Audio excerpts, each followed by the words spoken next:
It's now 9:15. It is the oldest 100-mile race in the country, and it all gets underway this weekend. We're talking about the Western States Endurance Run.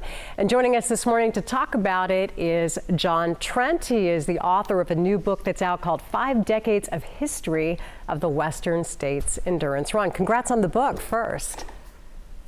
Well, thanks. Yeah, it's been an amazing, like our race is 50 years old. It felt like it took me 50 years to write this, but it was a lot of fun. I think a lot of people would think it would take 50 years to run that race as well. And you are a multi-time finisher of the race. As we get into this race, one of the biggest challengers this year will be Mother Nature, who in the last year has dealt us not only record snow, but also the mosquito fire, which significantly impacted the course. Tell us a little bit about that. Yeah, you're exactly right, Deirdre. That's the big storyline for this year is that the combination of the weather and the conditions on the course. On the one hand, there's probably going to be, when it's all said and done, 12 to 15 miles of running on snow for the runners, which, is quite a bit, and then you factor in also, as you mentioned earlier, the sort of insult, the impact that the Western States Trail suffered last fall with the mosquito fire, which charred about 16 miles of the Western States Trail going through the canyon section of the course, which is approximately around the communities of Michigan Bluff and Forest Hill.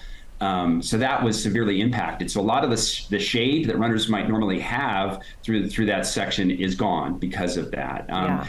So the combination of snow and the fire makes it for a big challenge.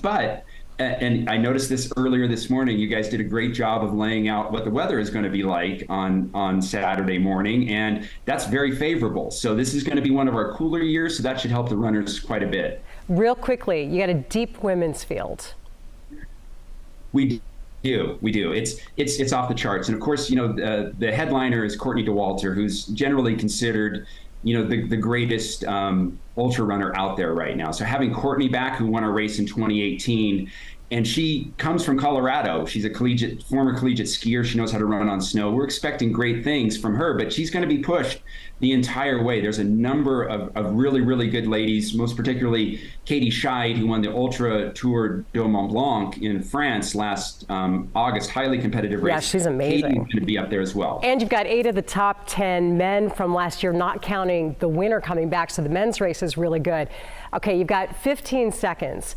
Finish this in 24 hours, you get a buckle. Nobody who's not an ultra runner understands this. Can you explain it?